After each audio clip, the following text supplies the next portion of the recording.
So we're going to be stringing up a guitar now. This is usually something that pretty much everybody seems to do it differently, so I'm going to show you my way. It's a pretty straightforward way. You're going to probably see throughout time people will have, their own system, and they'll have their own beliefs of why they string their guitar that way. But nonetheless, the only thing that I think is really important is that your string doesn't pop back off. Okay. Another thing is you'll be playing the guitar, and your string's just going to pop. They corrode, they get old, they do weird things. If you hit the guitar too hard, sometimes it'll pop. I'm not saying don't hit your guitar that hard, but you're probably going to burn through more strings. So we're going to take a look at restringing the style of guitar here. Generally what you're going to be looking for is there's some holes in the back of your guitar. Every guitar has some type of holes, and there's several different ways to restring several different types of guitars. So of course we can't cover them all here, so I'm going to just show you a more common style of guitar that you'll probably be restringing.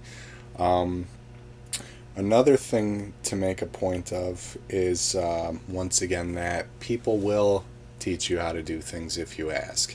So once again, don't be afraid to ask the your local guitar person, whoever that might be, how to do some of these things and to show you again close up. Okay? There's going to be 3 things that you're going to need for restringing your guitar. One of those is going to be, of course, strings. Okay? Without strings, of course, you can't restring it. Another one is called a peg winder. This one's not mandatory because you can do it with your fingers, but this one saves a lot of time. Okay? This is, it's just going to wind your string on much quicker. And last but not least, once again, not absolutely necessary, but it makes your guitar a little neater looking, and you're not going to have strings dangling off the end of your guitar poking you in the eye when you're dancing around with your guitar. Okay? So those are the 3 items you'll need. A peg winder, it's about $1. Pack of strings, it's between 3 and whatever you might want to spend, and there's tons of different types, and wire snippers. So an important thing for starters in taking off your strings, and there's probably a lot of beliefs on this, you're going to find a lot of opinions, so once again, always look for the way that works for you. One of the things is you ultimately probably don't want to take all of your strings off at the same time. If you do that, that truss rod, if you'll remember, that runs through the length of your neck, is pulling your neck this way. So if I'm holding the guitar up like this, the truss rod is pulling the neck this way, and the strings are pulling the neck this way. It's balancing itself. So if you take all of the strings off, it's probably not the best thing for your neck. So obviously it's going to dip more that way. So what you want to do is take off maybe 2 or 3 at a time. For now, we're just going to take off 1 just to show you how this works. So what I'm going to do is I'm going to take my peg winder, and I'm going to put it right on the tuning peg. You'll see there's a slot cut right into the peg winder. Okay? And you just put it on there. An important thing is I like to hit the string and make sure that the string is getting more floppy as I loosen it. Now you see the string is floppy. Okay. Now what I do like to do, because of a time sake thing, what if you're playing guitar in a show or something and you need to change strings quick? I just take the wire cutters, snip, there it goes. Alright, so I take the string right off the top then, and we have a slight knot here, and then you pull the string right out of its hole, and there you go. Okay. The next thing is we still have a string sitting up in the saddles. On this particular guitar, if you flip it over, you're going to see that there are holes in the back of the guitar. And as I push the string out the front, you're going to see sometimes that can be a little difficult. Sometimes what you can do is take the excess of your string and stick it in there and try to work that over, and you see the ball end pops right out of the hole. Not all guitars are made perfectly, but they do their best. So you just slide that over there, and the string slides right out the front, and now you have an empty string slot. Okay? So the next thing we want to do is take our strings, and in this case we're using a 46 gauge string. Okay? And what we're going to do, take that right out of the package. You see they're wound up nicely in the package. You just pull that out. What you want to do is to avoid crimping the string completely. You don't want to bend it, you don't want to anything. You want to keep the string nice and straight. Okay? Now on this set of strings, you're going to see there's two sides to it. This side kind of looks like a needle. You can like think about threading. And then this side's got a ball end. This ball end is what holds it into the guitar. Okay? So what we're going to do, coming back over to this hole, you're going to look and see which hole doesn't have a ball in it. So right here, this is where the 6th string goes. We're just going to take the tip of that and stick it down in that hole. And you might have to fool around with it a little bit to get it to go. You just wiggle it around. Then you get it through. And there it is sticking through. And you just pull it the rest of the way out. And you pull it until it sticks. You want to pull all the string. Okay? So there's the start.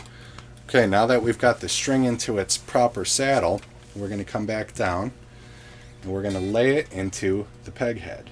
Now what I like to do is to turn the peg head so that it's straight on with where the string's going to be coming through. Okay? Now what you're going to do once again is you're going to thread that hole. Just stick it right on through there, and once again pull it all the way through. Okay? Now, I just want to show you this one other thing. When you first put your string on, you're going to see that it's obviously just dangling. So what I like to do is to pull the string tight, okay? Make sure that there's not a lot of slack sticking out, but you don't have to pull it incredibly tight, okay? So you can see that the string's not just flopping around like this, okay? You want to pull it tight through the hole, and then coming back down to the tuners here, you can see here that I have these tuning pegs, and I use those as a measuring device. What I do is I just put my fingers 2 tuning pegs up. This will be a different on a different kind of guitar, like an acoustic where the tuners are on both sides. But on this guitar where we have all of our tuners on one side of the guitar, I measure off 2 tuning pegs distance from the peg that I'm at. Then what I do is I just hold my fingers there. And then I just pull it back through the hole to the tuner and bend the string. Now you can see that string can't come back out of there. Okay? So once again, all I did, 2 tuning pegs distance, pull it back, holding my fingers in place, bend it around the pole. Okay? Once again, otherwise it's going to be chaos. Your string's going to slip out over and over. Okay? Last but not least, this is the grand finale. I put my peg winder back on the string. And this is probably one of the more important things of the guitar. I'm going to start turning it, and what I'm going to do is I'm going to hold a little tension right down at the end. Usually what people do is they'll hold the string with their fingers like this and then push on the string with their first finger, like so. Okay? The thing that's going to be important is you'll see all of these strings are wound to the inside of the tuning peg. You don't want them to wind this way, meaning if I turn it this way, you can see that it's starting to wrap in the wrong direction. This is not the way you want it to go. You want it to go to the inside of the guitar. Keep the tension on. If you don't hold your tension, it's not going to wrap around the post well. So you just spin and spin and spin, and you can imagine with your fingers you're going to be like this all day long. It's going to take a while to turn that thing, so you put your peg winder on there and crank that thing fast. Another important thing now, you'll see that my windings are not stacking on top of each other. You want your windings to be free of one another. As you start to get tension on the string now, you'll set it into its nut slot. So there's a little slot in the nut. You'll set the string in there and wind the string the rest of the way. Okay, last thing to do is cut your string off. Now, if you don't have a a wire snipper, one thing you can do is take your pick, and you might run through some picks, just run it down the line, and it curls your string right for you. So that way you won't get poked in the eye with it. However, I prefer to take my wire snippers, grab it nice and close, clip, and there it is. So that's restringing an electric guitar. The only thing left to do now is to tune it.